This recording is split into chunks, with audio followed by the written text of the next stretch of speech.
very few people will know what this is. There are an estimated 12 people left who know what this image means, and your donation of just 25 cents a day can help preserve that culture.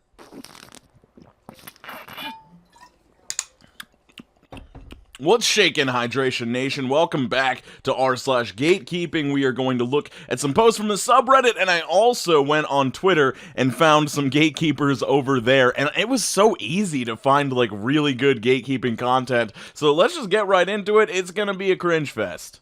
Also, let me know on a scale of 1 to 10 how uncomfortable that water intro made you. Only some people will understand. Only true fans will know. Like, I like the first caption so much better, because it's like, only some people will understand. Only people that have seen Monsters, Inc. will get this image. But then the only true fans will know is just so extreme on top of that. But I guess maybe it's good gatekeeping, because it's a very low barrier to entry to be a true fan of Monsters, Inc. You just gotta recognize the door. This was on a post about somebody's father forgetting their name because they had a stroke. My father died of a stroke. You should be thankful he just forgot your name.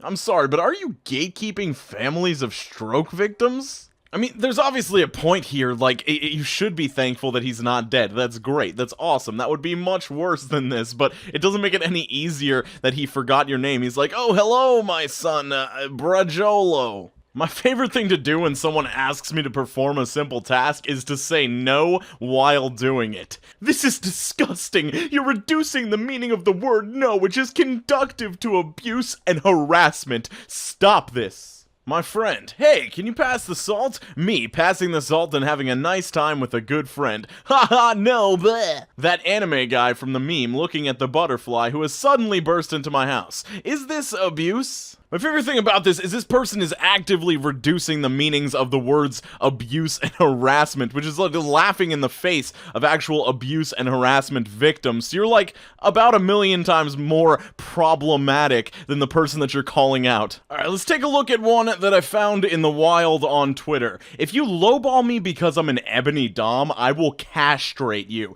You shouldn't have your balls because you're not a real sub. Number 1 rule of BDSM, don't bring in politics. If I can accept you as a hairy fat fart without looking at your race, you should do the same. Period. This one is really confusing to me. I mean, like, I don't really fully understand this, but is she just, like, openly admitting to being a prostitute on Twitter? Like, I don't get exactly what she's trying to get across here. It seems like more of a preference thing than a political thing, but at the same time, I feel like if your preference isn't black women, then you probably shouldn't be soliciting them at all. This is just weird. Let me know if you know more about the BDSM community. Is this normal? Is this not against the law? Some people think I learned Braille for cool points, but I actually learned it because my medicine holder has the days printed in Braille and I forgot to take my medication a lot. I didn't feel like turning on the light one night just to see my medication, so I learned Braille out of spite. Now every time I go anywhere I have to read the Braille signs, and I've seen woman misspelled as nomen several times. Tired of waking up to take medication? Learn Braille. You shouldn't learn Braille if you aren't blind. It's rude. Go die. Dear Diary, today I got a death threat for learning a language. Okay, let me just stop you right there. You did not get a death threat. Nobody threatened your life. They just said go die. They weren't like, I'm gonna come and be the person who makes you die, you know? And, like, obviously, I think that anybody should be allowed to learn Braille, but it seems as though you kinda learned Braille for cool points. Like, maybe you also wanted to learn Braille just for fun or something, but, like, this whole, like, oh, I learned Braille out of spite because one night I wanted to take my medication and I didn't feel like leaving the lights on. Like, it kinda sounds like you wanna sound cool. And if anybody is blind, if there are any blind listeners out there, if you could type to me, like, if there are actually woman signs misspelled as nomen out there, because it doesn't sound like a thing to me, but I don't know, maybe it is. Here's another post I found on Twitter. If you were born in 1997 to 1999, you're not a real 90s kid. Stop acting like you relate to them. You've got no memories from back then. I think this one really comes down to what your definition of 90s kid is, because a kid that was born in 1996 wouldn't have that many memories from the 90s either. I think that there's some people think that if you're born in the 90s, you're a 90s kid, and then other people think that if you have memories of the 90s and, like, grew up in the 90s, you're a 90s kid. So that that would technically make people that were like born in 1985 or 1980 90s kids because they were a young person in the 90s. I don't know. Let me know your definition of 90s kid. It really doesn't matter. There's no like special street cred to being a 90s kid. Here's another, like, 90s, 2000s kid post. This one I did not find. This one is from Reddit. 2000s will never understand. Sis, we created Step 5. And you know what? I actually, like, agree. Well, I don't know if I completely agree, because somebody could have made the jump to create Step 5 in the 90s, but, like, anytime that I created one of these S's, and I created about 1 million, I never thought to bring it into 3D form. I was stuck in the 2D stage, and I was born in the 90s, so maybe that's some proof here. Butterfly in a car. Cop is looking at an ID with a caterpillar on it. The butterfly says, "That's an old photo. Only science nerds will get this." Yes, you have to have a PhD in biology to know how this whole funny picture works. Somebody commented about an earthquake that they had in their state. 2.6 on the Richter scale? Aren't you cute? Sincerely, California. Did you just gatekeep an earthquake? You know, yeah, California's on a fault, so, like, yeah, they get a bunch of earthquakes and stuff, but I think the real fault is with this person's sense of humor, am I right? If you think butches are ugly, you're not a real woman.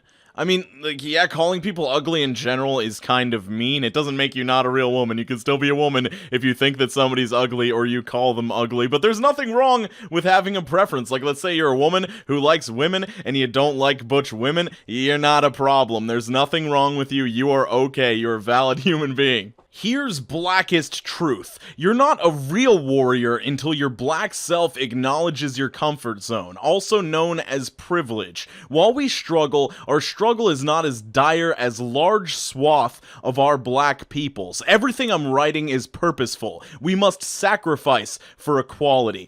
I'm just gonna go out there and say I have no idea what this means at all. I found this on Twitter and, like, I don't know, maybe the comfort zone. If you're comfortable as a black person, you are privileged. I really don't know what's going on here. Somebody who has a better knowledge of race, inform me on what this person is trying to say. All I know is they're trying to call these people not real warriors unless their black self acknowledges their comfort zone.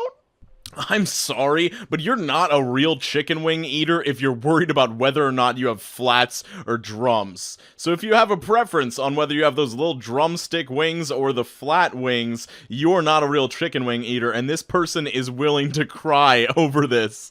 Why would you bash your idol? That means you're not a real fan, because you wouldn't do that, and first of all, why do you even stan them if you're just going to bash them? Okay, so this one I have a serious problem with, and I just want to establish real quick that 90% of the gatekeeping posts that I found of somebody saying you're not a real whatever had something to do with either BTS or K-pop in general. Just very, very passionate fan bases, and I didn't want to include all of them because I have no clue about how those communities work or whatever. But I just have a problem with this statement because it implies that you're not supposed to criticize somebody that you're a really big fan of, and I think that leads to just blind fanhood, which is bad. You'll just assume that everything that somebody does is really good because you like that person, and that's like you're doing a disservice to the person that you're a fan of by just being like, yes, yes, full support all the time, everything you do is great. Like, that is not healthy. I think that if I did something that you guys really disagreed with, I'd want you to call me on it, and a lot of people have in the past, which I really enjoy because it's not just you guys being like, oh, I like you, so I'm just gonna support absolutely everything you do, even if it's against something that I stand for. So, like, yeah, I just don't agree with this sentiment in any capacity.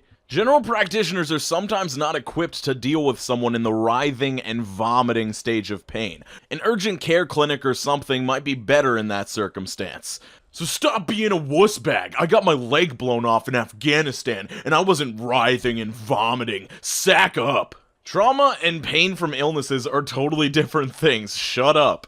Okay, so your leg was blown off and you weren't writhing in pain. I'm guessing you were just too traumatized. I guess you were in shell shock or something like that didn't cause you to feel the pain right away or something. Or you're just so tough that your leg being blown off is not that big of a deal to you. Like, what? That's not the typical case. I'm pretty sure most people that get their legs blown off are in a decent amount of pain and are most likely writhing. Also, the original topic that they were talking about writhing and vomiting, was having a kidney stone. And I can tell you, I talked about having a kidney stone in my 100 subscriber special in March. It is incredibly painful. Like, it felt for me like somebody was punching me in the balls, like, for like 2 hours straight when I was in the hospital, until they gave me some medicine that made the pain like slightly get better. I was literally in the bathroom trying to poop aggressively, because when I was attempting to poop was the only time that I like felt a slight lesser amount of pain. Hey, there's not going to be a live stream tonight because I got some bad news today, and so I'm just not really in the mood to do a whole live stream and try to have fun with you guys. But I did have fun making this video, so it did put me in a little bit of a better mood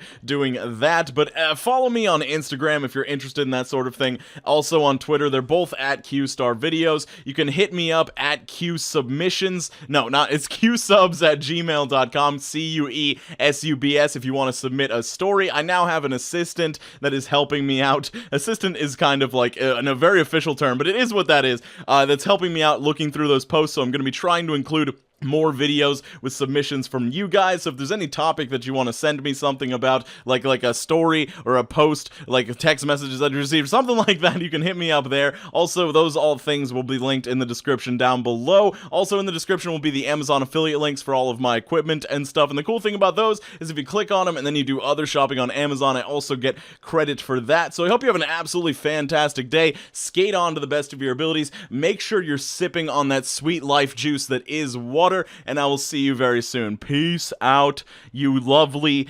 Qsters.